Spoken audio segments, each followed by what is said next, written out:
The oceans and seas of our planet cover 71% of the Earth's surface. We know little to nothing about what lies beneath. This is why I have created, in 2013, the OCEAN71 digital magazine. We aim to combine exploration and investigation with digital technology to bring our subscribers tales from beneath the surface. To achieve this, we have converted a 12-meter yacht to a floating newsroom equipped with all the modcons to work in a digital era. OCEAN71 is made up of a team of journalists, sailors, divers and specialists. Our mission is to go where few have gone before and to return with unique images and information.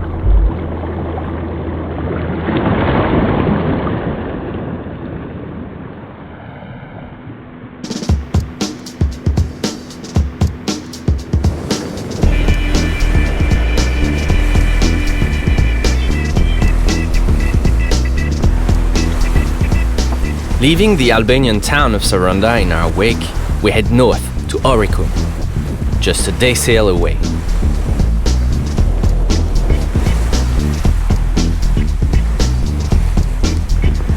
A few hours into our trip, the Karaburun Peninsula comes into view, a spectacular mountain range that juts out into the sea where the Ionian meets the Adriatic.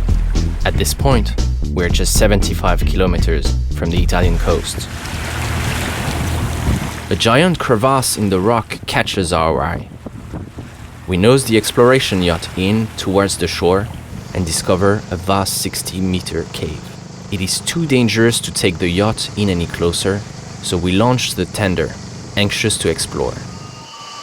What we find is extraordinary, a perfectly crafted natural cathedral shaped by the sea. Later, we discover that the cave is a place of local legend.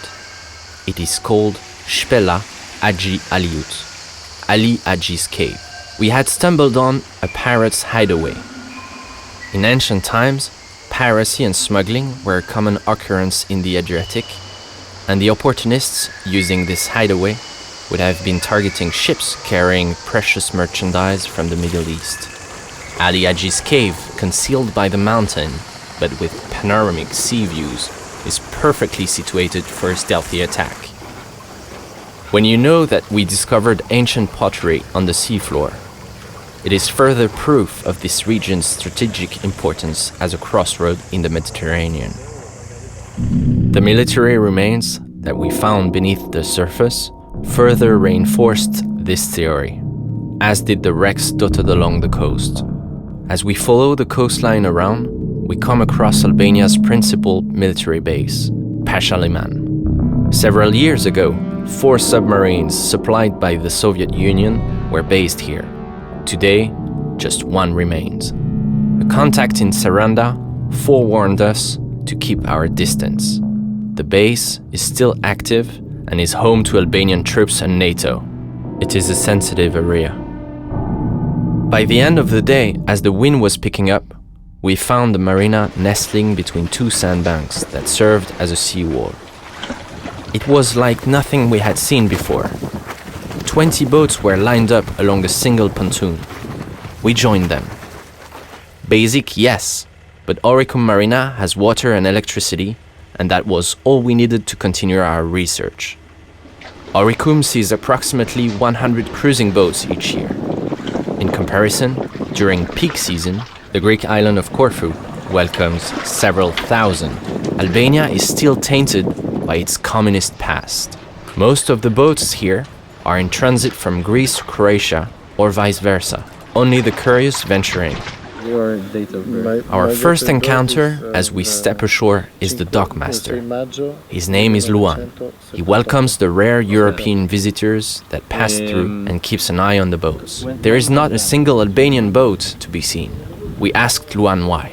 Post-communist Albania was particularly chaotic, and trafficking cigarettes, drugs and weapons from the east to Europe sprang up overnight. The Albanian authorities reacted with a strong hand and made it illegal for Albanians to own a boat. But smuggling and ambush go back much further in Albanian history. than the post-communist era, as Luan explains. In ancient times, Julius Caesar came here himself to pit battle against his sworn enemy Pompey. Pompey's soldiers waited in the bay to ambush Caesar, but he outwitted them by landing further south on a deserted beach and marching his legions over the Logara Pass to seize Oricum in a surprise attack. Not a single history book mentions Julius Caesar's conquest on Albanian soil. Why, you may ask? Simple. Until recent years, setting foot in Albania, let alone exploring the country's history, has been almost impossible. Not only was the country cut off from the rest of the world for almost half a century, but the ancient town of Oricum is situated inside the Pashaliman military base. Up until 2005, no historian had ever set foot inside.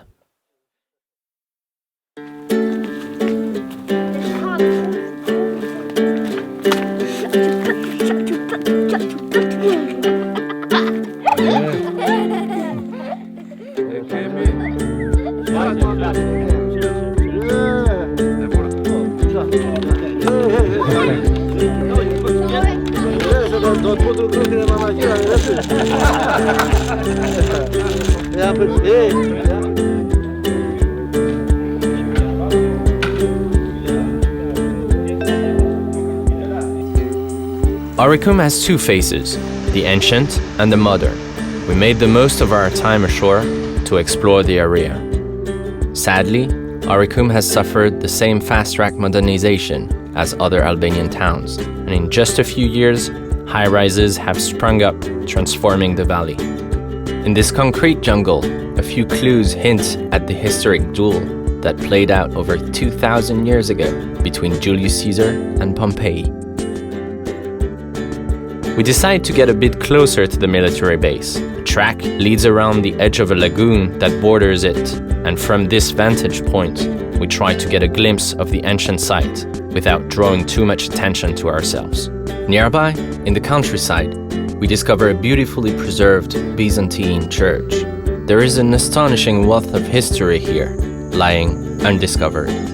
We are lucky enough to meet a local man who gives us access to one of the few civilians that can enter the military base. He agrees to meet us and to get us inside. He may look casual, but Eugene is studying archaeology at the University of Vlora. He's immensely proud that foreigners are showing an interest in the site, which is quite clearly not set up for tourists. A few old signposts stuck to the side of abandoned military buildings attest to an ancient historic site, but that is about all. Oricum is strategically situated at the top of a hill, with views of the surrounding land, making it easy to spot an enemy approach. The fortified village is in an ideal position, with Vlora Bay and the Karaburun Peninsula on one side, and a lagoon and the Logara mountain range on the other. At the archaeological site, we find what appears to be a small, relatively well-preserved theater, and a little further along, we discover a staircase carved into the rock that leads to the top of the town. Dotted about are the foundations of houses, as well as ditches and holes that must have been used as drainage and tanks for storing rainwater. The site is small, but immensely impressive and well preserved, considering it has been at the mercy of nature for centuries. The closed border policy of the Albanian dictator Enver Hoxha has worked in favor of the country's heritage. Soviet archaeologists briefly worked over the remains during the Cold War, when the two countries were allied. But the site has remained untouched since Hoxha broke ties with the USSR and China. As a consequence, the Oricum remains have escaped exploration until now, an extraordinary scenario in our times. But not the only extraordinary thing about this site. The Karaburun white limestone rock is so pure in color that it was sought after for statues all over the Roman Empire. Our guide says that blocks of the Karaburun limestone can be observed in the walls of the Colosseum. Sure enough, Roman quarries pockmark the coastline around Vlora Bay. But most extraordinary of all is the part that Oricum played on the stage of Julius Caesar's exploits. This ancient land was to become his first territorial conquest, a key episode in the famous Roman general's life that is yet to be explored.